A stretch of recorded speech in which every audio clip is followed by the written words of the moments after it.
बिस्मिल्लाहिर्रहमानिर्रहीम। नाज़रीन अस्सलाम वालेकुम, मैं हूं इमरान वसीम। नाज़रीन, इस प्रोग्राम में दो बड़ी अहम ख़बरें आपके साथ हम शेयर करने जा रहे हैं। एक तो मामला है साबिक़ वज़ीर आज़म इमरान ख़ान की जो सुप्रीम कोर्ट में पेशी है वीडियो लिंक के ज़रिए, उस पेशी की जो लाइव कवरेज है उस पर पाबंदी का क्या फ़ैसला है और सुप्रीम कोर्ट ने हुक्मनामा भी जारी कर दिया है। आप नाज़रीन को याद होगा कि जो गुज़िश्ता रोज़ अदालत-ए-उज़्मा में नैब तरमीम के फ़ैसले के ख़िलाफ़ जो इंट्रा कोर्ट अपीलें दायर की गईं, उस केस प्रोसीडिंग के दौरान 5 रुकनी लार्जर बेंच ने इमरान ख़ान साहब को इजाज़त दी थी कि वो वीडियो लिंक के ज़रिए पेश होकर ना सिर्फ जो कोर्ट प्रोसीडिंग है उसको सुन सकते हैं बल्कि अदालत को एड्रेस भी कर सकते हैं। तो ये जो पाबंदी वाला मामला है, इमरान ख़ान साहब की वीडियो लिंक के ज़रिए हाज़िरी की लाइव कवरेज की जो पाबंदी की ख़बर है, एक तो इस बड़ी ख़बर की जो तफ़सीलात हैं वो आपकी खिदमत में पेश करेंगे। और फिर कल रात जो दुबई प्रॉपर्टी लीक हुई, इस दुबई प्रॉपर्टी लीक्स का ड्रॉप सीन कैसे हुआ है, और फिर ये ख़बर रिपोर्ट तो हुई एक ख़ास चैनल पे, लेकिन उस ख़ास चैनल पे एक मखसूस बल्कि एक बहुत बड़ी अहम शख्सियत की जो प्रॉपर्टीज़ थी उनकी डिटेल्स को क्यों जो है वो हज़फ़ कर दिया गया। वो अहम शख्सियत कौन सी थी, क्यों हज़फ़ की गई उनकी प्रॉपर्टी की डिटेल को, इस पर भी हम बात करेंगे। मुराद सईद साहब के हवाले से भी एक अहम ख़बर है, उसकी डिटेल की भी प्रोग्राम के आखिर में आपके साथ हम शेयर करेंगे। लेकिन प्रोग्राम का आगाज़ करने से पहले आप दोस्तों से दरख्वास्त करेंगे जिनकी तरफ से अभी तक हमारे चैनल को सब्सक्राइब नहीं किया गया, दरख्वास्त होगी कि आप चैनल को सब्सक्राइब कर लें, बेल आइकॉन का बटन प्रेस करें, और अगर आपको हमारी वीडियो पसंद आती है तो अपने कम्युनिटी, अपने दोस्तों के साथ हमारे इस प्रोग्राम को, हमारी इस वीडियो को आप शेयर भी करें। तो जैसा कि हमारे मॉर्निंग व्लॉग का एक फॉर्मेट है कि कोर्ट्स में होने वाले अहम मुकदमात की जो कार्रवाई होती है उसका मुख्तसर सा कर्टन रेज़र आपकी खिदमत में पेश करते हैं।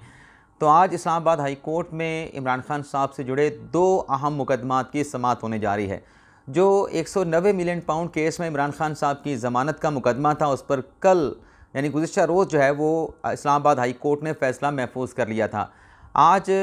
चीफ जस्टिस आमिर फ़ारूक साहब और जस्टिस मियां गुल हसन औरंगज़ेब पर मुश्तमिल जो 2 रुकनी बेंच है, इमरान ख़ान और शाह महमूद कुरैशी साहब का जो साइफ़र का केस है, जो कन्विक्शन के ख़िलाफ़ अपीलें हैं, उस पर इस्लामाबाद हाई कोर्ट में समाअत होने जा रही है। इस केस में जो सलमान सफदर साहब खान साहब को रिप्रेजेंट कर रहे हैं, उनके दलाइल मुकम्मल हो चुके हैं, और जो प्रोसिक्यूशन के वकील हैं जस्टिस रिटायर्ड हामिद अली शाह साहब, उनके दलाइल जो है वो जारी हैं। इसके अलावा जो इमरान ख़ान साहब के ख़िलाफ़ नया तोशाखाना का मुकदमा जिसकी नैब में इन्वेस्टिगेशन की जा रही है, इमरान ख़ान को नोटिस किया गया था, बुशरा बीबी साहिबा को नोटिस किया गया था। तो वो जो नैब के कॉल अप नोटिस थे, उससे इस्लामाबाद हाई कोर्ट में इमरान ख़ान और बुशरा बीबी साहिबा ने चैलेंज किया था। आमिर फ़ारूक साहब के बेंच ने इन दरख्वास्तों पे, नैब कॉल अप नोटिस के ख़िलाफ़ दायर की गई दरख्वास्तों पर समाअत करते हुए नैब से जवाब मांगा था। तो आज इस्लामाबाद हाई कोर्ट में इस अहम मुकदमे की समाअत भी होने जा रही है। सुप्रीम कोर्ट में आज नाज़रीन रूटीन के मुकदमात की समाअत हो गई, लेकिन आज दिन के व्लॉग में जो कि दोपहर को हम करते हैं,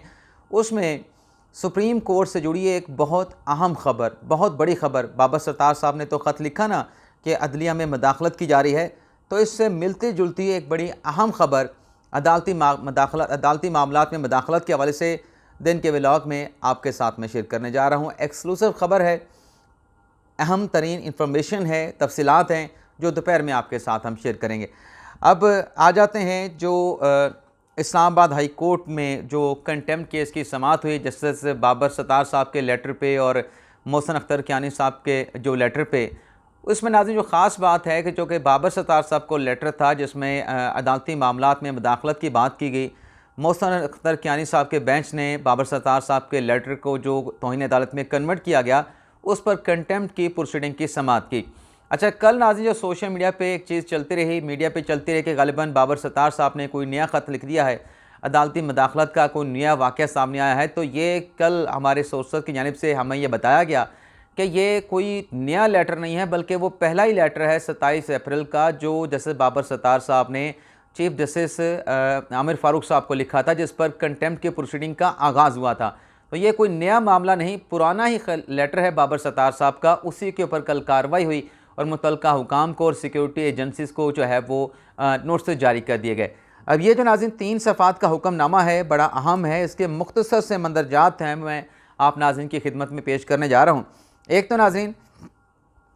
इस ख़त में FIA और जो ISI है उससे ये रिपोर्ट मांगी गई है कि जो x.com यानी ट्विटर के ऊपर जो ट्वीट्स की गई बाबर सत्तार साहब के ख़िलाफ़ जो कंपेन चलाई गई उसकी तमाम जो डिटेल्स हैं कि किसने ट्वीट्स की और जो हैशटैग चला बाबर सत्तार साहब के ख़िलाफ़ कि जिसमें यह कहा गया वेल बाबर सत्तार आंसर, यानी जब वो उनके ट्रैवल की और उनके अमेरिकन ग्रीन कार्ड की डिटेल सामने आई तो ये ट्विटर पे सोशल मीडिया पे ट्रेंड चला, क्या बाबर सत्तार साहब इसका जवाब देंगे। दूसरा जो हैशटैग चला वो था फ़ौरन मुनसब नामंजूर। तो एक तो इस हैशटैग के हवाले से कि किसने ये जनरेट किए थे और कितने ट्वीट्स की गई, कितने ये टाइम फ्रेम में ये सारा हैशटैग और ट्रेंड जो है वो सोशल मीडिया x.com पे चलता रहा, और इसमें 5 जो बड़े अकाउंट्स थे उनकी भी जो है वो डिटेल्स मांगी गई हैं और मजमूई तौर पे कितनी ट्वीट्स हुई, कितनी रीट्वीट्स हुई और उस पर नीचे कमेंट्स क्या दिए गए, ये सारी तफसीलात मांगी गई हैं। इसके अलावा जो दीगर सोशल मीडिया के प्लेटफॉर्म्स हैं उनकी डिटेल भी मांगी गई है और वहाँ पर भी पूछा गया है कि क्या वहाँ पे किस तरीके से ये कैंपेन चलाएगी और 5 बड़े अकाउंट्स की डिटेल भी दी जाए। और टीवी चैनल्स के ऊपर जो इसी मामले के ऊपर बाबर सत्तार साहब के ख़त के हवाले से या दीगर मामलात के हवाले से जो प्रोग्राम हुए उनका कैमरा से रिकॉर्ड मांगा गया है कि वो इसका ट्रांसक्रिप्ट और जो तफसीलात हैं वो फराहम कर दें। इसके अलावा नाज़रीन जो DG इमिग्रेशन है उनको नोटिस करके कहा गया है कि जो ट्रैवल डॉक्यूमेंट्स बाबर सत्तार साहब के पब्लिक हुए वो कैसे पब्लिक हुए, तहकीकात करके रिपोर्ट दाखिल की जाए। और FBR से कहा गया है कि जो बाबर सत्तार साहब और उनकी फैमिली के असासों की जो डिटेल पब्लिक हुई है उसकी डिटेल भी जो है वो जारी उसकी तफसीलात भी सुप्रीम कोर्ट में इन्वेस्टिगेट करके इस्लामाबाद हाई कोर्ट में जमा करवाई जाएँ। तो 23 मई तक इस केस की समाअत जो है वो इस्लामाबाद हाई कोर्ट ने मुलतवी की है। अब आ जाते हैं नाज़रीन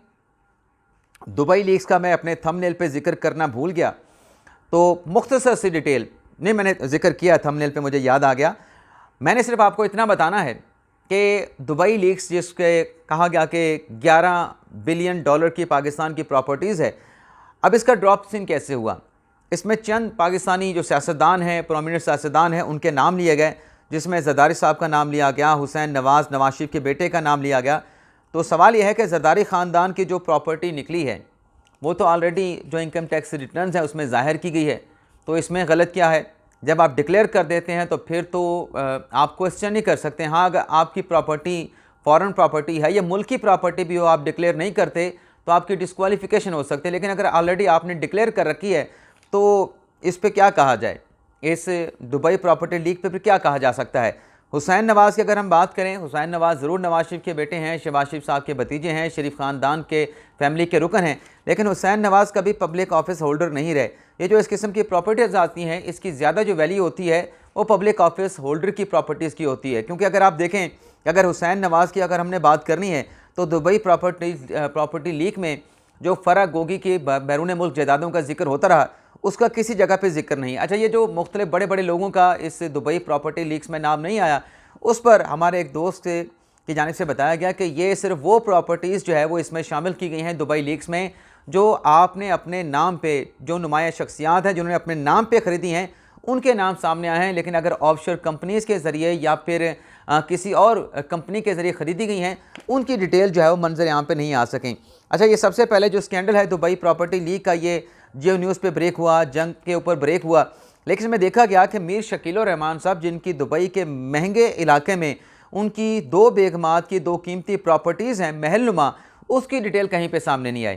तो ये भी एक सवाल है कि उनकी प्रॉपर्टीज़ की डिटेल क्यों नहीं सामने आई। क्या ऑफशोर कंपनी के ज़रिए ख़रीदे गए हैं, किसी और कंपनी के ज़रिए ख़रीदे गए हैं, फिर रिपोर्ट तो होना चाहिए था। इसके अलावा मलिक रियाज हुसैन बिज़नेस टाइकून हैं, दुबई में ही रहते हैं ज़्यादातर, उनकी भी वहाँ पर दुबई में प्रॉपर्टी है, उसकी डिटेल भी सामने नहीं आई। तो अगेन क्वेश्चन मार्क है, ये इतने बड़े बड़े लोग, इनकी प्रॉपर्टीज़ की डिटेल क्यों नहीं दी गई। इसके अलावा नाज़रीन जो इमरान खान साहब की हाज़िरी का मामला है और हाज़िरी की लाइव कवरेज पर पाबंदी का मामला है, उसकी डिटेल आपके साथ शेयर करने से पहले नाज़रीन कल जो सुप्रीम कोर्ट ऑफ पाकिस्तान में समाअत हुई है उसका हुक्मनामा 6 सफ़ात का जो है वो बेंच की तरफ से जारी कर दिया गया है। अभी नाज़रीन हुक्मनामा क्या है, ये मैं हुक्मनामा भी आपको पढ़ के सुना देता हूँ। इस हुक्मनामे में नाज़रीन कहा गया है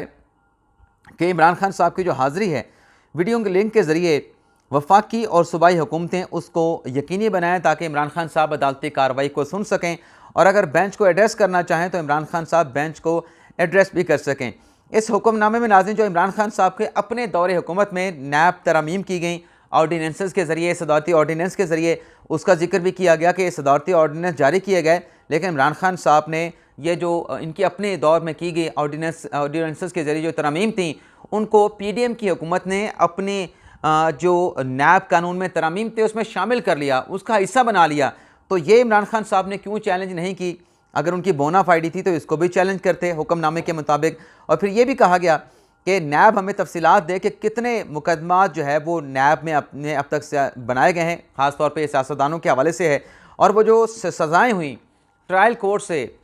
तो उसमें कितनी ऐसी सज़ाएँ हैं जो फिर हाई कोर्ट में जब मामला चैलेंज हुआ या सुप्रीम कोर्ट में चैलेंज हुआ तो वहाँ पर कितनी नैब के जो कन्विक्शन का रेट है वो सज़ाएँ बरकरार रहने से वो रेट भी बरकरार रहा। यानी जो नीचे एहतसाब अदालत ने फ़ैसला दिया, क्या वो फ़ैसले हाई कोर्ट में और सुप्रीम कोर्ट में बरकरार है, ये डिटेल भी दी जाए। इसके अलावा नैब ने अब तक कितनी रकम रिकवर की है, ये डिटेल भी दी जाए, और नैब ने अब तक जो रिकवर होने वाली अमाउंट है उसमें से कितनी रकम अपने पास रखी है, इसकी तफसीलात भी तलब कर लें। क्योंकि एक ये बात भी होती है कि जितनी रिकवरी का अमाउंट होता है उसमें से सर्टन % जो है वो नैब अपना शेयर अलग कर लेता है। इसके अलावा ये भी पूछा गया है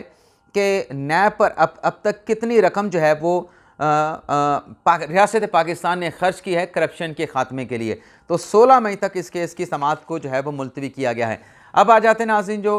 बानी तहरीक-ए-इंसाफ इमरान खान साहब की